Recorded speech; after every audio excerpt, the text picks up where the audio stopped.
तारड़ साहब की जानिब से कहा गया है कि इस इलेक्शन एक्ट में तरमीम के बाद जहांगीर तरीन साहब और नवाज शरीफ साहब की जो ताहयात नाअहली है वो ख़त्म हो चुकी है। क्या वाकई नवाज शरीफ साहब के तमाम मसाइल, कानूनी और आइनी जो मसाइल नहीं, अभी हैं। उन्होंने आज़म तारड़ साहब ने जो गुफ्तगू की है उसमें यह है कि अभी कन्विक्शन यानी कन्विक्शन हो चुकी है ना, तो उसकी जो सज़ा है जी, तो वो अपने आप को या तो अदालत के सामने सरेंडर करेंगे या उसका अभी तरीक़ाकार नहीं निकला। ठीक है, लेकिन वो जो नाअहलियत वाला है वो 5 साल का कानून पास हो गया। लेकिन जो वापस आते हैं तो वापस आने के बाद जाहिर है कि मैंने पहले भी बात की थी कि दो ही तरीके होते हैं। अगर सज़ा हो चुकी हो तो या तो पैरोल पे रिहाई होती है, जैसे कि जब बेगम कुलसूम नवाज साहबा का इंतकाल हुआ था उस वक्त हुई थी, या फिर ये कि ये इस अंदाज में जैसे बेल हुई थी उनकी। तो वापस आने के बाद जो है वो अदालत में सरेंडर करेंगे या किस तरह से, अब ज़ाहिर है कि हिकमत अमली उनकी कानूनी टीम बना रही है। लेकिन एक जो बात है ना वो है सकूत सा तारी हो गई है, हर तरफ एक खामोशी है, सन्नाटा सा है। सारी सियासी सरगर्मियाँ रुक गई हैं, फैसले लगता है रुक गए हैं बिल्कुल। और इसमें किसी बहुत से मेरी हुकूमत के लोगों से भी बात हुई, कुछ एक दो शख्सियात जिन्होंने इस्तेहकाम पाकिस्तान पार्टी ज्वाइन की थी। अब अच्छा, हुकूमत भी ज़ाहिर है अब मुख्तलिफ पार्टियां अपना अपना एक लाहेमल तैयार कर रही हैं, लेकिन वो सामने नहीं आया अभी तक। और मैंने जैसे कि पहले बात की थी कि वो इसलिए कि जो नवाज शरीफ साहब हैं उन्होंने ख़ुद कहा है कि मैं वज़ारत उज़्मा का मैं इलेक्शन लड़ूंगा जी। अच्छा, अब जो वज़ारत उज़्मा वज़ीर आज़म उन्होंने बनना है, फिर जो उनकी तरफ से एक और बात जो उनके पार्टी के कुछ रहनुमाओं ने की बात, उन्होंने ये कहा कि मियाँ साहब जो हैं वो ये कहते हैं कि मैंने जो है वो कमज़ोर हुकूमत के साथ, मतलब ये बात बिल्कुल इंश्योर होनी चाहिए कि मैं कमज़ोर हुकूमत के साथ जो है वो कि जिसमें मैं कोई फ़ैसला साजी ना कर सकूँ, और उसे तो मुझे एक मज़बूत हुकूमत जो है वो चाहिए। और वो मज़बूत हुकूमत जो है वो इस तरह से कि वो उसमें 2/3 या मतलब मैं किसी और का मोहताज बहुत ज़्यादा हुकूमत, कमज़ोर हुकूमत ना बने। ठीक। तो 2/3, अच्छा अब 2/3 का मतलब ये हुआ कि उसमें फिर पंजाब जो है वो तकरीबन तमाम ही पंजाब उसमें शामिल होगा, क्योंकि सिंध में तो फिर मुस्लिम लीग नून नहीं है, वहाँ तो पीपल्स पार्टी से बात करनी पड़ेगी। अच्छा, पाकिस्तान पीपल्स पार्टी में इसके ऊपर मैंने आपसे पहले भी बात की थी कि वो एक तरह से उनके लिए ये गैर मुतवक्को बात है। बात अभी भी उनको नहीं, काफ़ी सीनियर रहनुमाओं से बात हुई तो उनको नहीं समझ आ रहा कि आगे क्या करना है। और वो जो हैं वो जाहिर है कि अब यानी मियाँ नवाज शरीफ साहब ने खुद ही फैसला कर लिया है। यहाँ से जरदारी साहब बिलावल साहब को आगे करना चाह रहे थे, लेकिन बिलावल साहब जो हैं वो तो मतलब नवाज शरीफ साहब के सामने फिर वो कोई अजीब सा मामला है ना। तो ये अब एक ऐसा इशू है कि जिसमें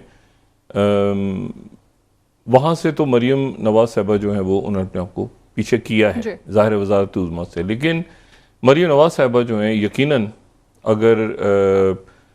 यानी अब इस पर भी मुख्तलिफ आ रहे हैं कि फिर पंजाब जो है उसमें वज़ारत उज़्मा के लिए मरीम नवाज साहबा होंगी या शहबाज शरीफ साहब जो कि वज़ीर आज़म रहे हैं वो वापस पंजाब जाएंगे, तो क्या किस तरह से फार्मूला बनेगा, मुस्लिम लीग नून क्या फ़ैसला करती है। मियाँ नवाज शरीफ ज़ाहिर है उनकी हुकूमत है और उन्होंने एक पॉलिटिकल कॉस्ट भी दी है उसकी, बिल्कुल, जो मईशत के हवाले से बाकी तमाम हवाला जात से उन्होंने जो है वो उनके पास ऐसी वजारतें जो हैं जिनके अंदर बड़ा दबाव रहा इसहाक डार साहब के ऊपर, बाकी शख्सियात पे। तो अब वो ये है कि अब जो आखिरी फैसला करने वाला है इशू, तो उसमें अब ये कि अब वो मियाँ नवाज शरीफ साहब के लिए कैसे ये जो कानून साजी वगैरह है, ये अब इसमें एक बात ये भी डिस्कस हो रही है। कुछ लोग जो मियाँ नवाज शरीफ साहब के करीब हैं उनसे मेरी बात हुई, मियाँ साहब से तो नहीं बात हुई लेकिन उनके को, तो वो कहते हैं कि ये आप बताएं कि ये इस कानून साजी में इतनी ताख़ीर क्यों की गई है। मतलब ये तो पहले भी हो सकता था। इसका मतलब नवाज हुकूमत, ये अब एक ऐसा सवाल है जिसका जवाब जाहिर है कि जो यहाँ पे अरेंजमेंट या हुकूमत है उसको देना चाहिए कि नवाज शरीफ साहब की वतन वापसी के जो मामला थे तो उसको क्या बिल्कुल नथी करके रखा हुआ है चीफ जस्टिस साहब के जाने से? तो मैं तो इस बात को बहुत ही अजब, देखिए हमारे लिए तो जज साहिबान इंतहाई अहम है, मैंने कभी ये बात नहीं की, तावक्त ये कि ये बात बहुत ज़्यादा सामने नहीं आना शुरू हो गई और तमाम जज साहिबान हमारे लिए काबिल एहतराम है, लेकिन उसमें मैं हमेशा ही कहता रहा हूँ ना कि अगर एक हम ख्याल है तो फिर दूसरा भी हम ख्याल है, तो दूसरा जो बहुत ज़बरदस्त जजेस इधर भी हैं उधर सारे जजेस है, तो अब आपने उधर एक प्रेशर बिल्ड कर दिया कि यार ये तो इनके जाने के बाद वही करेंगे ज़रूर, तो वो तो पहले ही आपने उनके ऊपर एक दबाव डाल दिया है आने वाले जज। तो ये एक बहुत अजीब सा एक मामला यहाँ पे है बदकिस्मती से, तो वो जो है वो अब किस तरफ जाता है तो ये हम नहीं जानते, लेकिन वो इस तरह से कर देना कि जी वो तो बिल्कुल, ये बात इस तरह कभी हुई नहीं है जिस तरह से अब हो रही है ना कि जी ये जो हैं ये तहरीक इंसाफ को करेंगे, ये जो हैं ये उनके करेंगे, तो ये तो बहुत अजीब से फिर एक मामला हो जाएगा। तो ये मेरा ख्याल है कि ये इस तरह से तासुर बहरहाल लेकिन है, अब वो कैसे अदालतें उसको क्लियर करती हैं उस तासुर को, वो उनका काम है, लेकिन उसके ऊपर अब चूंकि सारा दारोमदार है तो लेकिन अभी सब बंदी नहीं क्लियर हो पा रही। अच्छा, फिर एक बहुत बड़ी तादाद ऐसी है हुकूमत में जो यानी मैं यहाँ पर आज तमाम दिन जो है ये मीडिया पर चलती रही है खबरें दिन में कि जी फैसला जो है वो नहीं अभी हुआ फाइनल कि जो साबिक वज़ीर आज़म और जो चेयरमैन तहरीक इंसाफ का जो मामला है वो फौजी अदालतों में जाना है या वो जो है वो सिविलियन। अच्छा, अब बात ये है कि ये तो राना सनाउल्लाह साहब जो हैं हमारे वज़ीर दाखिला, उन्होंने काफ़ी अर्सा पहले मुझे याद है बात की थी, उन्होंने कहा था कि मतलब मुझे कहा जाए तो मैं तो 1 मिनट में गिरफ्तार कर लूँगा। अब मसला ये खान साहब जो है वो उनके मतलब मेरे ख्याल से कोई 200 से ज़्यादा रोज़ मुकदमे कट रहे हैं। यहाँ पर अब एक कन्फ्यूजन है कि क्या करें, मतलब कैसे कहाँ, मतलब पहले ऐलान हो गया कि जी 2-3 वज़ीरों ने कहा कि फौजी अदालतों में होगा, फिर वो होगा नहीं होगा, कुछ लोग कह रहे हैं कि इधर से होगा, वो कह रहे हैं नहीं ये तो फौजी अदालतों में कैसे होगा, ये तो इंतज़ाम दहशतगर्दी में होना चाहिए, ये तो उधर, और तो वो एक अजीब सा एक इशू है। देखिए ना 9 मई 9 जून तो 9 जुलाई तो ये फैसला ही नहीं हो पा रहा, मुकदमे करते जा रहे हैं, तो वो उसमें कोई फैसला इधर भी नहीं हो पा रहा। अच्छा, उधर उस तरफ जो है वो अब जाहिर है कि लोगों को मतलब ट्रायल शुरू होगा, कैसे होगा, कब होगा, तो वो मतलब है कि वो ये हुकूमत तो नहीं, इसमें कन्फ्यूजन क्योंकि इसलिए हो गया है क्योंकि वो अब जैसे IMF का डेलीगेशन आज सारी पार्टियों से मिला है और ये बड़ी एक नॉर्मल सी बात है, और ख़ास तौर पे तब जबकि इंतखाबात करीब हों तो वो सबसे मिलके और उनसे राय लेते हैं कि भाई ये अगर फ़र्ज़ करें हुकूमत आपकी आ जाए तो बड़ी पार्टियों का क्या नुक्ता नज़र है। तो अभी जो इजलास हुआ है जो उसमें ज़ाहिर पीपल्स पार्टी के साथ भी उनकी मीटिंग हुई है, पीपल्स पार्टी के डेलीगेशन के साथ भी नवेद कमर साहब और मांडवी वाला साहब उसमें थे, और उन्होंने कहा कि हम बिल्कुल इसको आगे लेके चलेंगे, और जाहिर है कि ये इसके बगैर तो कोई चारा नहीं है, ये तो एक मुल्क का मसला है ना हमारा। लेकिन इशू ये है कि हमने इसमें ये मईशत एक बहुत बड़ा चैलेंज है मईशत को ठीक करना, तो और उस वक्त भी उसमें भी बहुत यानी डिफाइनिंग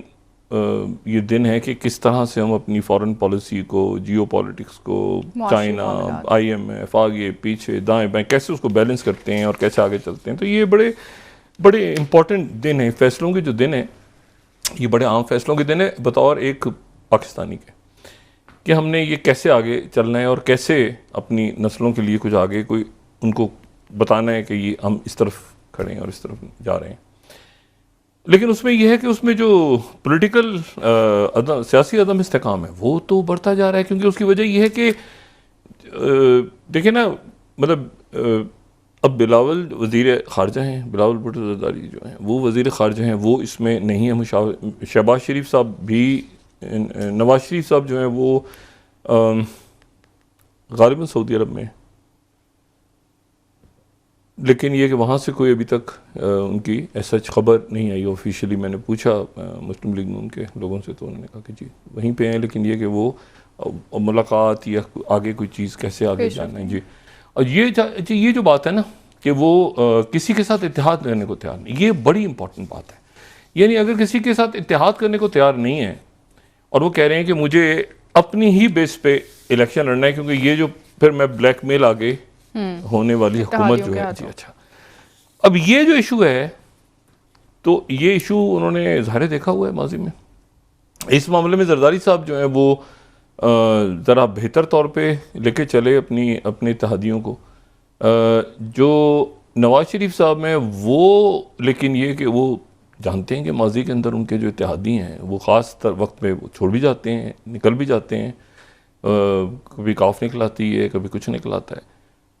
अच्छा, लेकिन ये कि अब इन हालात में मेरे ख्याल से जरदारी साहब भी बहुत सोच विचार करके, क्योंकि अगर वो मियाँ साहब को से कहते हैं कि जी आप हमें सीटें दें और हम आपको सिंध में देते हैं, और फिर उधर से अच्छा तहरीक ये जो इस्तेकाम में पाकिस्तान पार्टी जो है, तो ये तो इनका तो अभी बिल्कुल नहीं पता, क्योंकि ये भी सीट्स मांग रहे हैं। तो फिर इनको कैसे, इनको तो बिल्कुल मियाँ साहब ने कहा है कि मर्ज हो जाए अंतर्वाल में, इसीलिए उन्होंने कहा है कि हम खुद खड़े कर रहे हैं अपने कैंडिडेट्स, तो वो खड़े करेंगे तो फिर ये एक अजब सा मामला है, इसलिए वो खामोशी है अभी बिल्कुल खामोशी है। और ये देखें अगले हफ्ते 10 दिन में जब ये फैसला हो पाएगा ये सारी चीज़ें, तो फिर ये किसी तरफ चलेंगी, तो फिर हम बात कर लेंगे। लेकिन अभी बिल्कुल जो उस दिन भी मैं 1-2 रोज से कह रहा हूँ ना कि फैसला बिल्कुल रुका हुआ है सारा कुछ, कि जी ये रुका इसलिए है कि नवाज शरीफ साहब ने कहा है कि मैंने आना है नंबर 1, और मैंने आना है और मैंने अपने बेसिस पे आना है, कोई इत्तेहाद वगैरह नहीं मुझे चाहिए, और मैं जो हूँ वो अपनी यानी हर जगह से हम खड़े होंगे और हम 2/3 या मेजॉरिटी लेकर आएंगे। ठीक है, हम ये तो वो कह रहे हैं बैसाखियों पे हुकूमत नहीं बनाएंगे, ये मुमकिन है इन हालात में? और क्या देखते हैं ना अभी, नहीं देखते हैं ना, देखें अब नहीं, वो तो बात की बात है। पहले तो इशू ये है कि यहाँ से फिर क्या होगा, उनके सामने कौन खड़ा होगा, और क्या ऐसा होगा कि जैसे 10 या 11 या 12 जब भी जो भी तारीख है, उस तारीख को जब भी असेंबली टूटती है, तो उस दिन असेंबली तोड़ने के साथ ही क्या आमने सामने खड़े हो जाएंगे जाके, ये उससे पहले जो है वो कहीं ये होगा कि हाँ, क्योंकि देखें ना मईशत तो इधर संभाली है, तो उधर अच्छा उधर जो वजारतें थी उसमें भी देखें ना, क्लाइमेट के ऊपर शहरी रहमान साहबा ने अच्छा किया है, हिना रब्बानी खैर साहबा ने, उनकी वजारतें ज़रा सॉफ्ट, बिलावल भुट्टो उधर सॉफ्ट वजारतें हैं ना ज़रा, यानी उसमें बाहर इंटरेक्शन और वो